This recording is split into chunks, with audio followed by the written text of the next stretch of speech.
Welcome to Conversations. This is kind of a special show for me. I've been having some pretty influential people in town as guests, and I want to kind of keep some perspective as I try to represent our local community. So I have someone today who is special, but not well known and influential, but I have a feeling she will be someday. I'd like you to meet Shelley.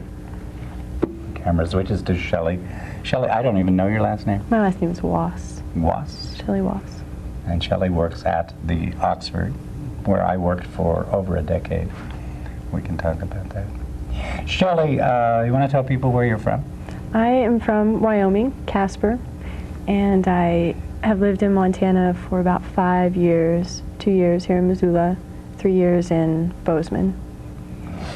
And you're here going to school? I am. Want to tell us about that, what you're doing? Sure. I'm in the creative writing department here at the university, undergraduate, and this is my senior year. Hopefully I'll be going to grad school here too, though. Let's talk about the Oxford before Okay. we move on to other things. I have a warm place in my heart. And we have to be fairly careful because you work there, so. Right. And I know where a lot of skeletons are buried, but I shouldn't say so. What do you think of the Oxford? I think it's wonderful for the most part. I really enjoy the people that come in. It's probably the most real place I've been here in Missoula. People that maybe even aren't welcome other places. Everybody comes into the Oxford. But on the other hand, everybody comes into the Oxford, so we get a lot of things I don't think a lot of other businesses see here in Missoula. True.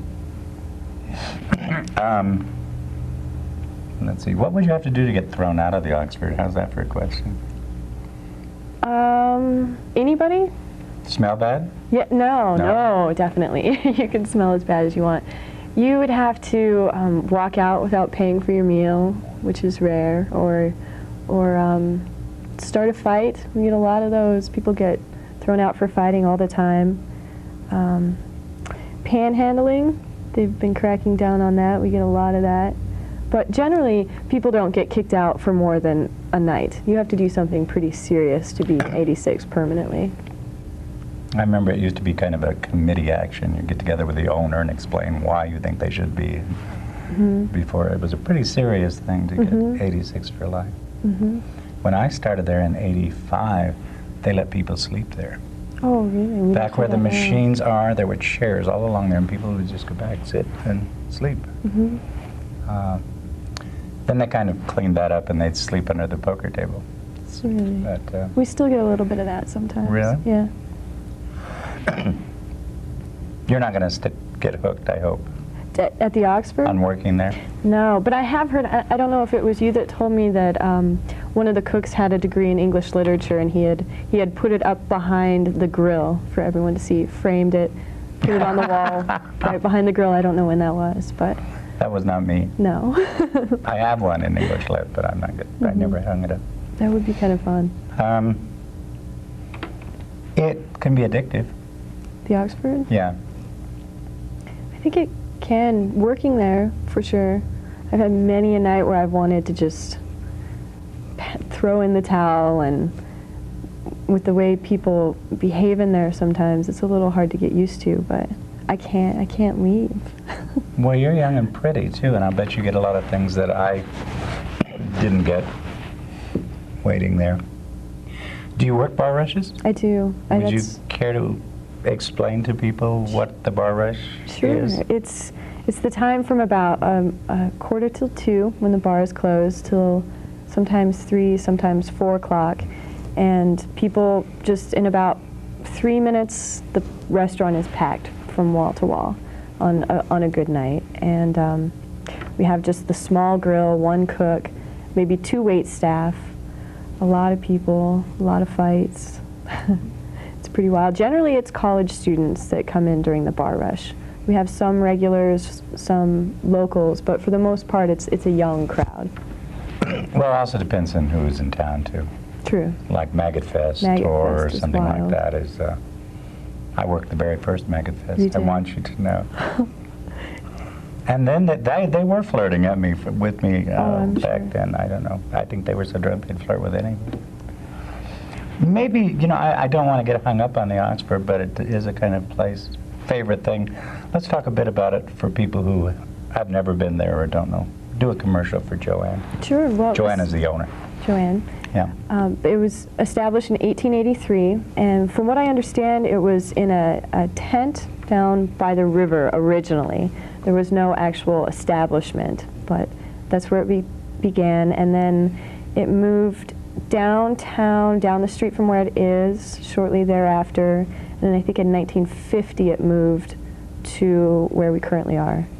And still have the original bar, still have some of the original photographs from the original Oxford. One of the oldest restaurants.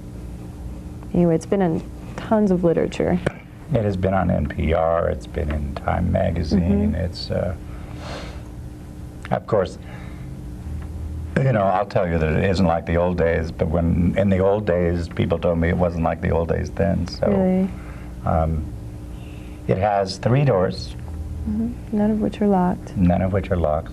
They claim that they don't know where the keys are, that you Right. couldn't lock it if you wanted. It's open 24 hours.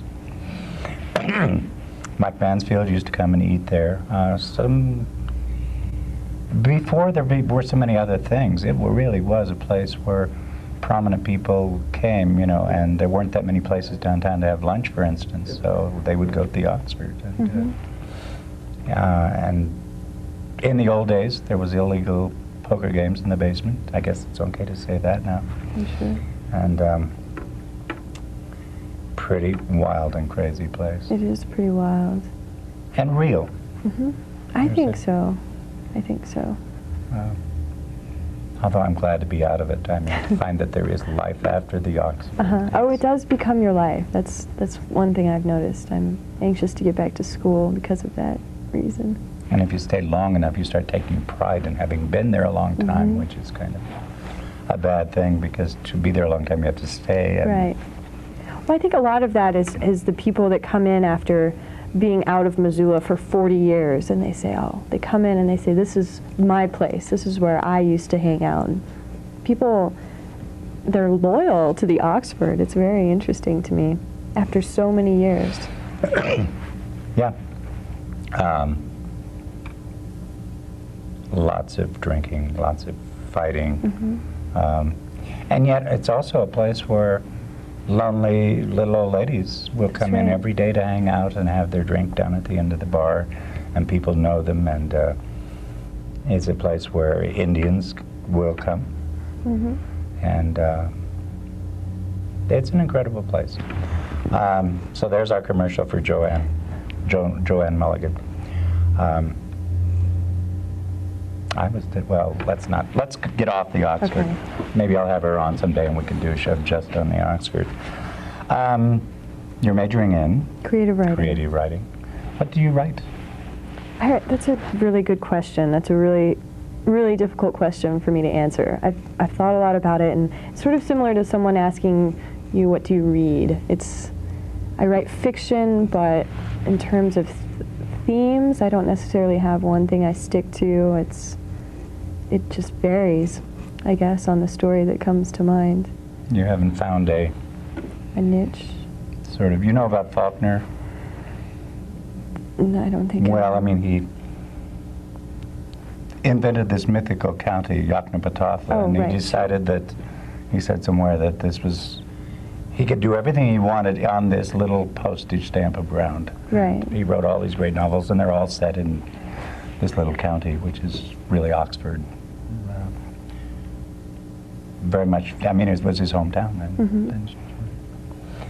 You say you write fiction? Right.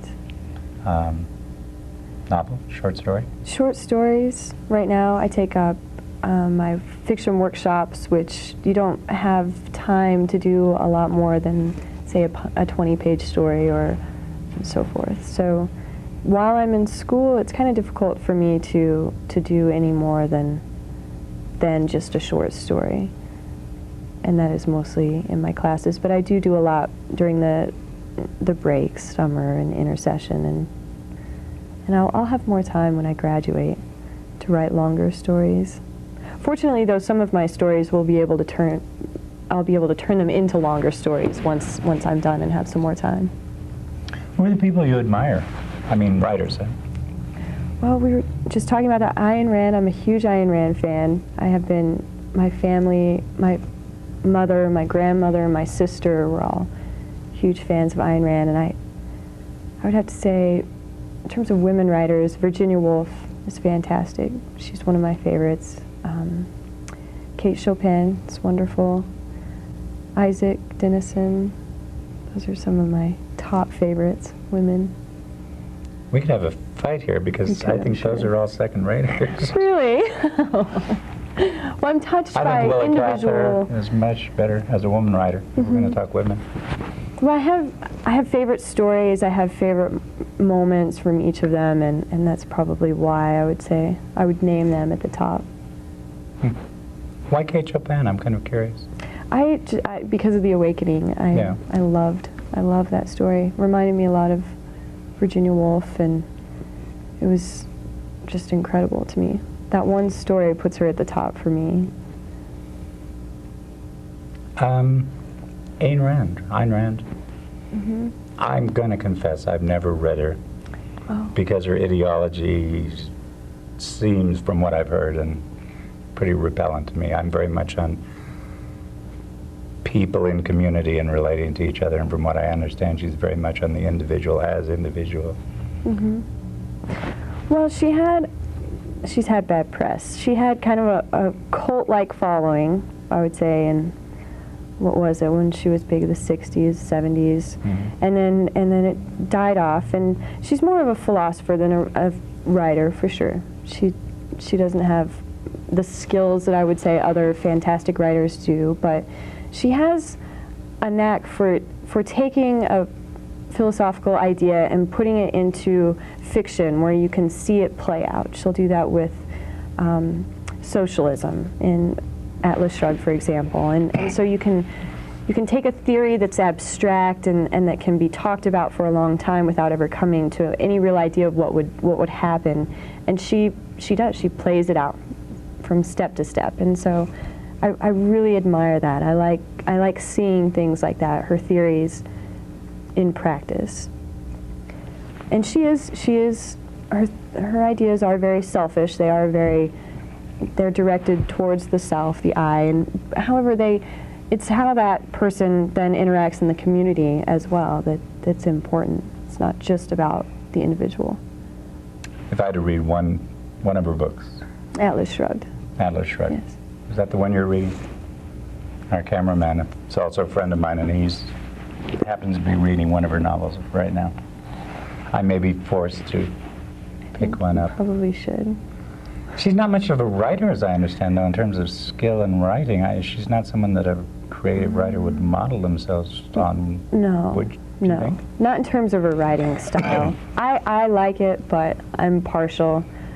I know a lot of people in my program and friends that just cannot stand her writing style. Who do you like as a stylist? Stylist, I would say, we talked about this earlier too, I would say Philip Roth. I love Philip Roth. He's precise, but he's creative about it, and he puts things down on paper that I think the way all writers should do, that people, you can feel it, things that you feel every day in interacting with people, but you don't generally see it written down in front of you, and I like that about him. Shelley, we may go back to literature, we may go anywhere, but one of the reasons I asked you on was because you're someone who, it seemed obvious to me, cared about other people and about social causes and things and that. You're involved with the Women's Center? I am. I'm a volunteer. I'm not on staff, but I spend a lot of time there. What brought you to that, and what issues are you particularly keen on? To be honest, I just saw, when I moved here, a flyer for the Women's Center, it was a pamphlet actually, and it caught my eye, and I called, and I went to the first meeting. They have meetings every Thursday night at 7 during the school year, and it was a large group of women who were actually a little intimidating at first, I think. They're all very, very intelligent and activists, which activists sometimes, it feels like they come on strong, but it's not. They just have a lot of energy to put into their cause, and very devoted to what they do. Just a great group of women. What causes are they involved in? Well, it's a grassroots organization. It's for beginners in feminist activism. It's really personal. Actually, it's the kind of group where you can join and you can do what you want with it. You can get out of it what you want. You don't have to have a huge 100% commitment to feminism, which is, it's a good thing sometimes for some people, and some people just don't adhere to it as much. But you can do what you want with it. You can be involved. We have so many different activities, events that we put on during the year. So I think just about any woman can find something that they really believe in and want to help out with. Vagina monologues, we put on those every year. Body Awareness Month. Young Women's Day of Action is big. Take Back the Night, of course, is our big one. That's what we're working on now. What are you most keen on? I mean, do you have a... If I weren't on the gay cause, I would be on legalizing marijuana, let's say. I mean, I'm passionate about certain things. What are you passionate about? I would say two things. Take Back the Night gets just about anybody passionate. That's very emotional, but I'm very committed to that, and to Young Women's Day of Action is very important to me as well. And what is that? It's a day where it's actually more than a day of events, but it's in recognition of women who have lost their lives to illegal abortions, and it's about reproductive rights.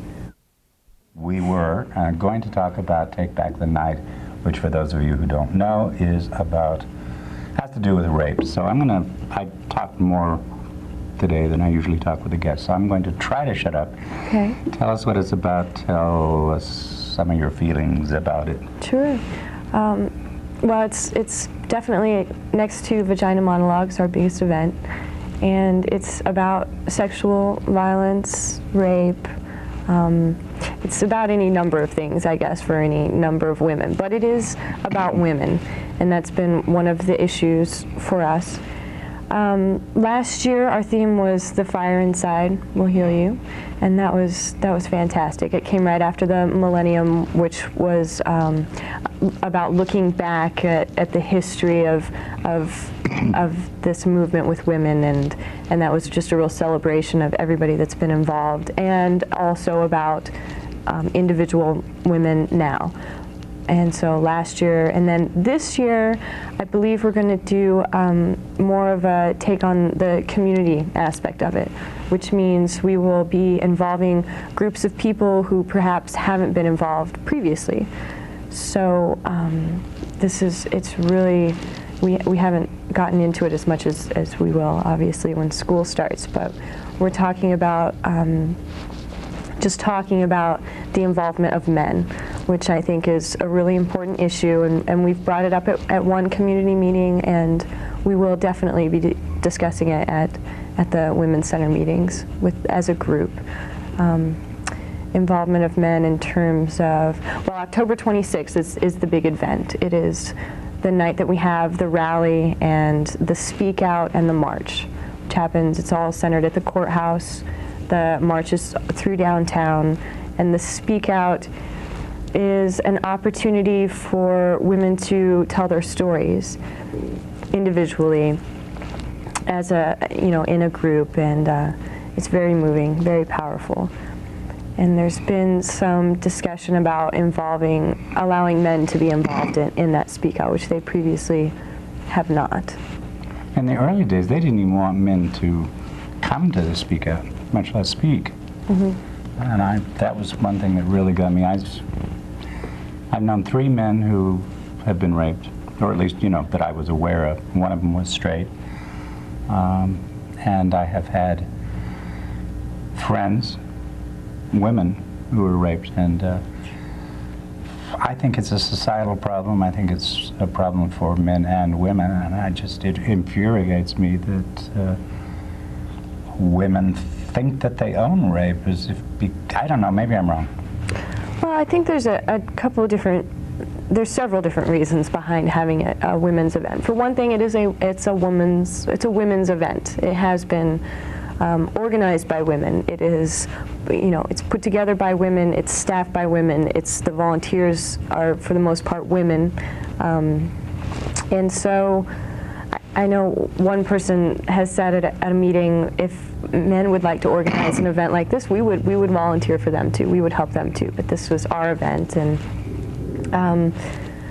as far as the speak out is, and I'm speaking just personally from my own opinion. I was going to say that I did not ask you on this show as a representative of the women's group, and this is something that you personally care about. My feeling on it is that during the speak out in particular, it's a safe space created by women, and it's a circle of women. And I think that in order to allow women to speak at the speak out in a comfortable and free way, which is what it's about. It's about, I think liberating them and allowing them to find their voice again, and they have to feel comfortable to do that. And so I think that might be part of the reason why men have been maybe asked not to attend. And so too, it's an individual thing. And so for a man to stand up and tell the story of his girlfriend or his wife or his mother or daughter in that situation, it's not his story. It's theirs. And he may not tell it the way they want him to, or he may be telling the story when they don't want him to. So I think that's why people are asked to tell their own story and not someone else's. Mm-hmm. I guess it seemed so many times I've heard women, and as I say, especially in the early days of this, the implication is almost that men are the enemy because it was men that committed the rape. And I find that, first of all, I'm not that interested in women sexually, so I don't feel that, I should be painted with that brush. And as I say, some women very dear to me had this inflicted upon them, and I was devastated, and I feel like I should not be left out. Mm-hmm. I think that's a good point, and I think a lot of men feel targeted by an event like this. But like you said, it's a community event, and we encourage involvement by men, and we had some incredible men participate last year. Volunteers and with their partners at the speak out, and we do encourage men to attend and be supportive and be involved, and I think we will even more so this year. I don't mean to change the subject. Well, yes, I do. I'm going to change the subject. Okay. In local gay politics, similar things have happened. When the community center was forming, there were a lot of people who thought that straight people should not be allowed on the board. And boy, I fought that tooth and nail. And I don't know whether I had any effect, but the community center now theoretically would welcome straight people on the board. I'm generally opposed. I really feel, and especially the older I get, that we are all in this boat together. Mm-hmm. And to demonize one group because of the behavior of part of that group is really bad news. I agree. And I also would like to get across and emphasize that men do get raped, mm-hmm. and probably a lot more than we know, because mm-hmm. I think they're even more quiet about it than women. I agree. We have had some discussions about how to involve men who are victims, make them feel comfortable the way that the women were trying to make the women feel comfortable. And it was an issue last year. We did have some discussion about it, allowing men to speak at the speak out. And really, men, if a man wanted to tell his story at the speak out and it was comfortable, it's very, it's improvised quite a bit, because you have people coming up on their own, speaking as long as they want, setting down the microphone, and then someone else goes up. So it's not as though someone would take the microphone away or not allow him to speak.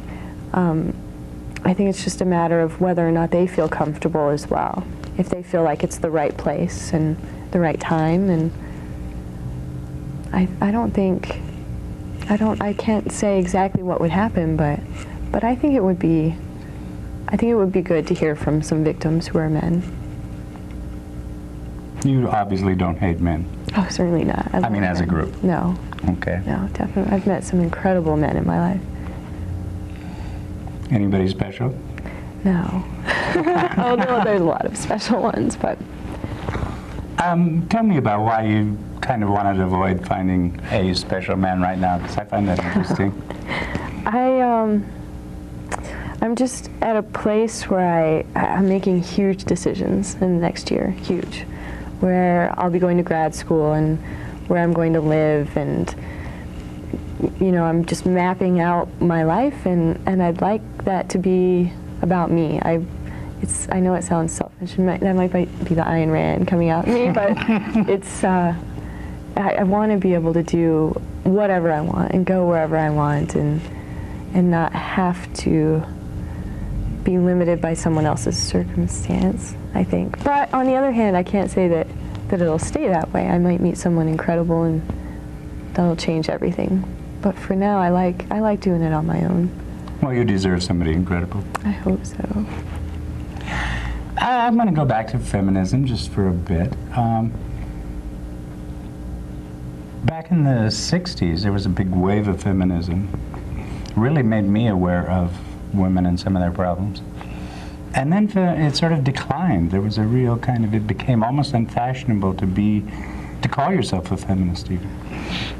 That seems to be changing now. I mean, your generation, you're not uncomfortable using the word? No, I'm uncomfortable by the way some other people define feminism, men haters and so forth, and I don't agree with that, but certainly. I think, well, take our campus for example. There's a lot of apathy on our campus, a lot. I think there is a lot of places, and it's nice to see some people who are doing, true activism, in your face, things that really, not just raising awareness, which I don't think is the same thing as activism. It's good to see, it's refreshing, and it opens people's eyes, and I think it's healthy. And yeah, there might be kind of a rebirth of it, I think, right now, which would be healthy. And it's not going to be the same as it was, certainly. There's all of the movements change depending on who is involved and at what time. It's exciting. How do you look at your future as a woman? I mean, in terms of the difference between the sexes in the political and this, do I have to continue to get what I'm saying? Yeah. I mean, there was a time, I think, probably when women felt that they had very limited options, and I guess what I'm trying to say, do you feel that way? No, I don't, actually. I've done what I've wanted to do, and I will continue to do that, and I think that it should be more of an individual thing. Individual women being powerful and strong and doing what they want to do. And it takes a lot of community involvement in organizations as well, but just personally having that power to do what you want, I think is really important. And I feel like I have that, and I'm growing more of it, being involved with the women that I know now. But I don't have any fears like what I can't do because I'm a woman. Well, okay, I'm going to open this up, to the personal. I have been feeling lately like I need someone to motivate me. And a friend and I got to talking a few days ago, and it was sort of like, he said, everybody needs a wife or a secretary or something. And then I got to, I wrote him an email the other day, behind every great man there's a woman, and not so much that there's a woman being there, but somehow that I need someone who gives me a reason, for instance, to do this show or to go out and do some of these things. And I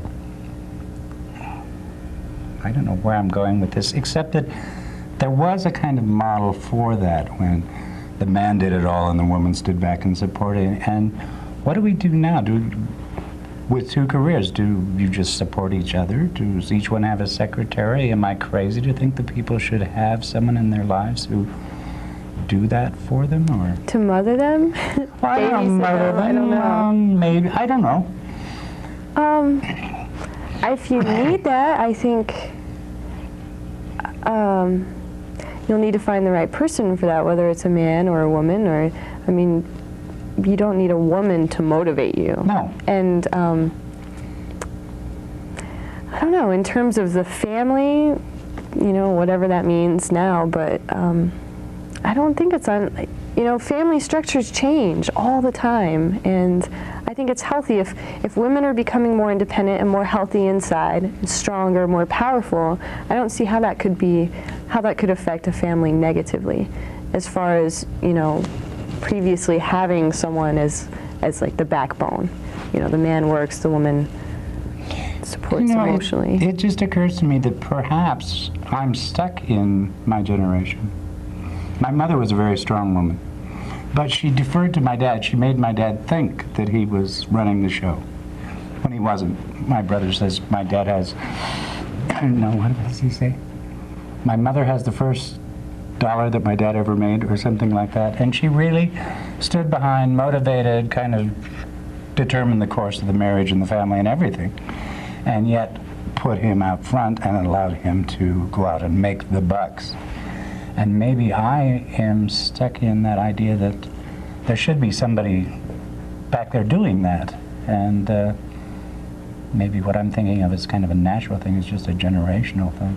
It's possible. See, I'm stuck in my mother raising my sister and I as young, you know, single mother, put herself through college while she raised us, and did her own thing, had her own career, very, very intelligent woman, wonderful businesswoman, and that was my model. She did it all herself, so I'm used to that. I'm familiar with that. And see, I'm sort of in that thing of I want to do things to please somebody else. And it's very hard for me to motivate myself if there's not a person around to show off or please. But it may be just part of my upbringing. It's possible. I'm glad to hear that there are maybe a new generation that can meet deadlines on their own and all that sort of thing. Anything you'd like to talk about? I think we've covered it. The Women's Center is very important to me. Very important to me. The reason for having you on is because you're charming and cute. And I want to show people out there that there are people like you coming along to replace people like me. So I'm very happy that you came on the show. Thank you. Thank you for having me. I don't think we maligned the Oxford. No, the Oxford is a great place. You can keep your job. Hopefully. Okay. Thanks so much for coming. Thank you very much, Greg. Bye-bye. Bye-bye. When did I say that?